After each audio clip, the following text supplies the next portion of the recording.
جمعرات کے روز اللہ عز و جل اپنے فرشتے بھیجتا ہے جن کے پاس چاندی کے کاغذ اور سونے کے قلم ہوتے ہیں. وہ جمعرات کے دن اور جمعے کی رات مجھ پر کثرت سے درود پڑھنے والوں کے نام لکھتے ہیں. یعنی اسپیشل ارینجمنٹ ہوتا ہے, ایک اہم طریقے سے تیاری ہوتی ہے. جمعرات کی رات فرشتوں کے پاس چاندی کے کاغذ ہوتے ہیں, سونے کے قلم ہوتے ہیں, اور وہ جمعرات کی رات اور جمعہ کے دن درود پڑھنے والے جو ہوتے ہیں ان کے نام اس میں لکھتے ہیں. سبحان اللہ سبحان اللہ. نبی پاک علیہ السلام کے ایک اور فرمان سنیے. اللہ عز و جل کے کچھ فرشتے ہیں جو خاص نور سے پیدا کیے گئے ہیں. وہ صرف جمعے کی رات اور جمعے کے دن زمین پر اترتے ہیں. یعنی وہ صرف جمعرات اور جمعے کے دن زمین پر آتے ہیں. ان کے ہاتھوں میں سونے کے قلم, چاندی کی دواتیں اور نور کے کاغذ ہوتے ہیں. صرف نبی پاک علیہ السلام پر جو درود پڑھا جاتا ہے اس کو لکھتے ہیں. اللہ اکبر اللہ اکبر. تو جمعرات کی رات فضول باتوں میں گزارنی ہے, جمعہ کا دن کھیل کود میں گزارنا ہے. یہ خاص وقت ہے درود پڑھنے کا, یہ خاص وقت ہے نبی پاک کی بارگاہ میں گویا حاضری دینے کا. ایک اور حدیث سنیے. مولا علی کرم اللہ تعالی وجہہ الکریم اس حدیث کے راوی ہیں. آپ نے ارشاد فرمایا جس نے جمعہ کے دن 100 مرتبہ نبی کریم صلی اللہ علیہ وسلم پر درود پڑھا اور وہ اپنے ساتھ قیامت کے دن آئے گا تو ایک ایسا نور لے کر آئے گا, اسے اگر تمام مخلوق پر تقسیم کر دیا جائے تو کافی ہوگا. 100 مرتبہ جمعہ کے دن درود پڑھنے والے کو قیامت کے دن ایک ایسا نور دیا جائے گا کہ وہ ساری مخلوق پر تقسیم کر دے پھر بھی کافی ہوگا. ذرا غور کیجیے, بدلی چلتے جا رہے ہیں. جمعہ کا دن درود پڑھنا گویا ہمارے لیے عید کا دن ہے, رحمتوں کے نزول کا دن ہے, خوب برکتیں لوٹنے کا دن ہے. اللہ کرے کہ ہم اس دن کی اہمیت کو سمجھنے میں کامیاب ہو جائے اور خوب درود پاک پڑھنے والے بن جائے. اب دل کو تھام لیجیے, اپنے حواس قابو میں رکھیے. اب میں آپ کو وہ حدیث سنانے جا رہا ہوں اس میں خود نبی پاک علیہ السلام نے اپنے امتیوں کو اپنے ہی دیدار کی تعلیم عطا فرمائی ہے کہ اگر میری زیارت کرنا چاہتے ہو تو یہ وظیفہ کرنا ہے. اب غور سے سنیے. حضرت ابن عباس رضی اللہ عنہ سے مروی ہے, رسول اللہ صلی اللہ علیہ وسلم نے فرمایا جو مومن جمعے کی رات 2 رکعت اس طرح پڑھے کہ ہر رکعت میں 25 مرتبہ قل اللہ احد کی پوری سورت سورہ فاتحہ کے بعد پڑھے, یعنی 2 رکعتیں پڑھنی ہے, پہلی رکعت میں سورہ فاتحہ اور 25 بار قل اللہ شریف, دوسری رکعت میں بھی سورہ فاتحہ اور 25 بار قل اللہ شریف. پھر میرے آقا فرماتے پھر 1000 مرتبہ یہ درود پڑھے. اب یہ درود اسکرین پر بھی آپ دیکھیں گے, اللہم صلی علی محمد النبی الامی. تو آنے والے جمعے سے پہلے خواب میں میری زیارت کرے گا اور جو میری زیارت کرے گا اللہ عز و جل اس کے گناہ معاف فرما دے گا. اللہ اکبر. باوضو ہو کر تیاری کر کے ایک جس کو کہتے ہیں نا کہ فوکس کے ساتھ جمعرات کی رات کی وظیفہ ضرور کیجیے گا.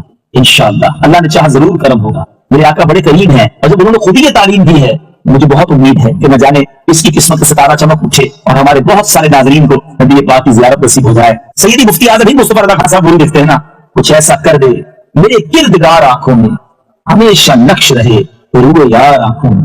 انہیں نہ دیکھا تو کس کام کی ہیں یہ آنکھیں کہ دیکھنے کی ہے ساری بہار آنکھوں میں. تو اب میں امید کرتا ہوں اس وظیفے کو کریں گے اور کرنے کے بعد اس کی برکتیں بھی لوٹیں گے. میرے آقا علیہ السلام فرماتے ہیں جس کا مضمون ہے کہ جو کوئی شخص جمعہ کے دن 200 بار درود پاک پڑھے اس کے 200 برس کے گناہ معاف کر دیے جاتے ہیں. اب یہ کتنی پیاری حدیث ہے. ایک اسی طرح کی حدیث یہ بیسیکلی کثرت سے بتانے کے لیے, انکریج کرنے کے لیے کہ درود اس دن زیادہ پڑھے جائیں. گناہوں کی معافی کا ایک ایسا سبحان اللہ سلسلہ ہے. ایک اور حدیث پاک ہے جس کا مضمون ہے جو جمعہ کے دن 80 بار درود پاک پڑھے اس کے 80 برس کے گناہ معاف کر دیے جائیں گے. تو یہ دن تو سبحان اللہ گناہ گاروں کی بن آتی ہے. گناہ گاروں کو موقع دیا جاتا ہے کہ پورے ہفتے میں اگر کوئی کمزوری رہ بھی گئی ہے تو اب جمعہ آ گیا ہے, اب درود پڑھ لو, اب تلاوت کر لو, اب دعائیں کر لو, اب اللہ سے رجوع لے آؤ. یہ جمعے کا دن سبحان اللہ مفتی احمد یار خان نعیمی رحمت اللہ تعالی علیہ فرماتے ہیں جمعہ کے دن کوئی نیکی کی جائے اللہ کی بارگاہ میں جمعے کا شرفی اور مقام اتنا اعلیٰ ہے کہ جمعہ کی ایک نیکی 70 گنا اس کا ثواب عطا کیا جاتا ہے, ملٹی پلائی بائی 70. سوچئے اب سمجھدار لوگ بیٹھے ہیں, کاروباری لوگ بھی بیٹھے ہوں گے. ہمارے یہاں نارملی سپر اسٹور پہ یا کسی جگہ پر مارکیٹس وغیرہ میں اسکیم لگتی ہے 25% discount, 50% discount, buy 1 get 1 free, ایک خریدو دوسرا فری. لوگ گرمیوں کی چیزیں سردیوں میں خرید لیتے ہیں. ارے بھائی ابھی تو گرمیاں, ابھی سے جیکٹ خریدی ہے یار, سستا مل رہا تھا, ایک فری مل رہا تھا, سردیوں میں کام تو آئے گا نا, چلو لے لو بھائی. سردیوں میں گرمیوں کی چیزیں خرید رہے ہوتے ہیں, کیوں سستا. ہم دنیا کے نفع کے لیے, دنیا کے بینیفٹ کے لیے ٹریول بھی کرتے ہیں, جا کر خرچ بھی کرتے ہیں. مجھے اچھی طرح یاد ہے افریقہ کے غالباً ایک ملک میں تھا تو بارڈرز ملے ہوئے ہوتے ہیں. ہم بارڈر ہم نے کراس کیا, ایک ملک کا جیسی بارڈر کراس کیا. بارڈر کراس کرتے ہی ایک بہت بڑا ویرانہ تھا لیکن بہت بڑا شاپنگ مال بنا ہوا اور گاڑیوں کی قطاریں ہیں. تو میں نے اسلامی بھائی سے پوچھا یار اس ویرانے میں اتنا بڑا شاپنگ مال اور اتنی گاڑیاں, تو انہوں نے وجہ پتہ کیا بتائی, کہتے ہیں جس ملک کے بارڈر کے ساتھ یہ سٹور ہے نا اس ملک میں ٹیکس ہے, یہ ملک ٹیکس فری ہے,